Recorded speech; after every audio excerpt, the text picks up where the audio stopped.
जब भी भारत किसी व्यापार समझौते की ओर बढ़ता है, एक सवाल अपने आप उठे खड़ा होता है, क्या इस बार किसान को कीमत चुकाने पड़ेगी?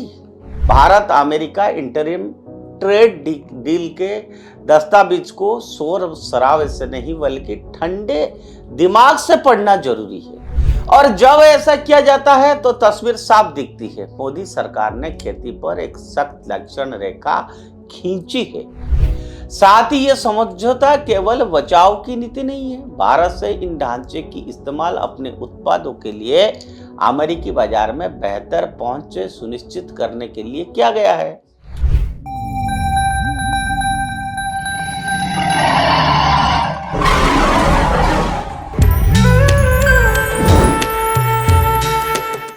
नमस्कार मित्रों, उदय इंडिया डिजिटल में आप सबका बहुत बहुत स्वागत है। मैं हूं दीपक कुमार रथ। आज उदय इंडिया थिंक्स में मैं आपको कुछ ऐसे बात करना चाहता हूं जिसके लिए आज पूरा देश क्यों अलग अलग देश भी उसके ऊपर चर्चा कर रहे हैं। और आप सबको मालूम है कि व्हाइट हाउस ने Indo US interim trade deal का डॉक्यूमेंट रिलीज किया है।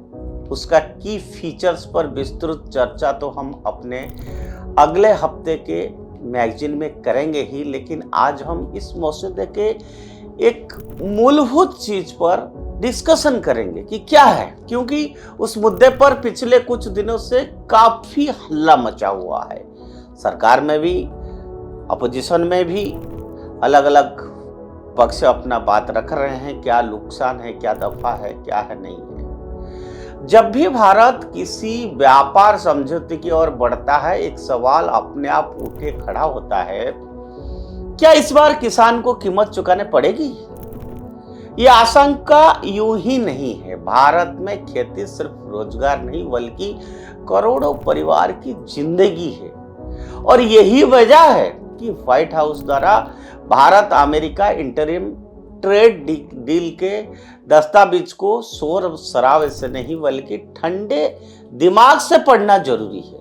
और जब ऐसा किया जाता है तो तस्वीर साफ दिखती है। मोदी सरकार ने खेती पर एक सख्त लक्षण रेखा खींची है और उसे पार करने से साफ इनकार किया है। मोदी जी ने राज्यसभा में भी जवाब में ये बात कहा।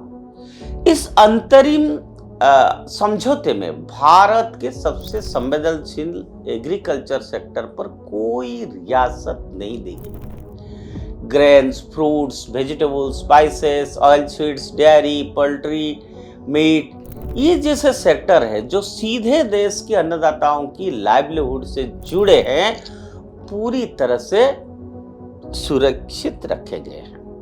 अब ये कोई संयोग नहीं है, ये एक सोची समझी रणनीति है जो economic prudence and political clarity दोनों से निकली है।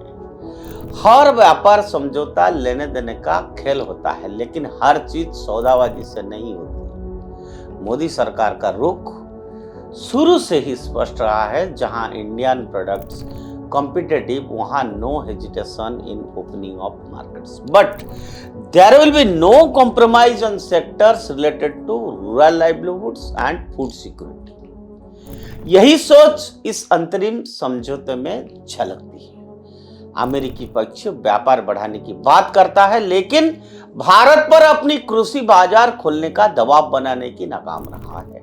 ये बात इसलिए भी अहम है क्योंकि American agriculture sector runs on heavy subsidies, state of the art technology, large scale production. तो ऐसे स्थिति में भारतीय बाजारों को जल्दबाजी में खोलना कंपटीशन नहीं बल्कि भारतीय किसानों को नुकसान पहुंचाने वाली बात हो जाएगी। डेयरी, पोल्ट्री जैसे क्षेत्र में भारत का अडिग रुख कोई प्रोटेक्शनलिज्म नहीं बल्कि जमीनी हकीकत की समझ है।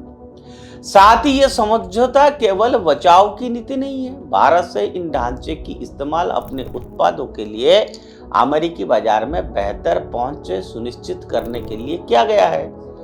Medicine, textiles, engineering goods, labour intensive industries, इन सबके लिए अवसर बनाने की कोशिश की गई है। यानी जहां भारत मजबूत है वहां आक्रामक रुख, और जहां किसान जुड़े हैं वहां पूरा सुरक्षा। यही संतुलन मोदी सरकार की व्यापक व्यापार नीति को समझने का कुंजी है।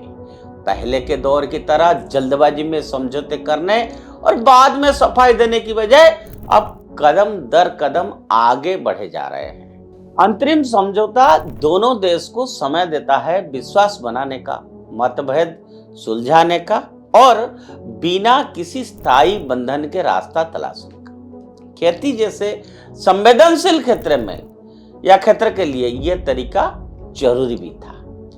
जो लोग ये दावा कर रहे हैं कि किसानों के हितों से समझौता किया गया है, वे उसे पूरी संदर्भ को नजरअंदाज कर रहे हैं। वे यह भी भूल जाते हैं कि बीते 10 वर्षों में सरकार ने एमएसपी बढ़ाने, रिकॉर्ड खरीदने, पीएम किसान जैसी योजनाओं के जरिए किसानों को केंद्र में रखा है।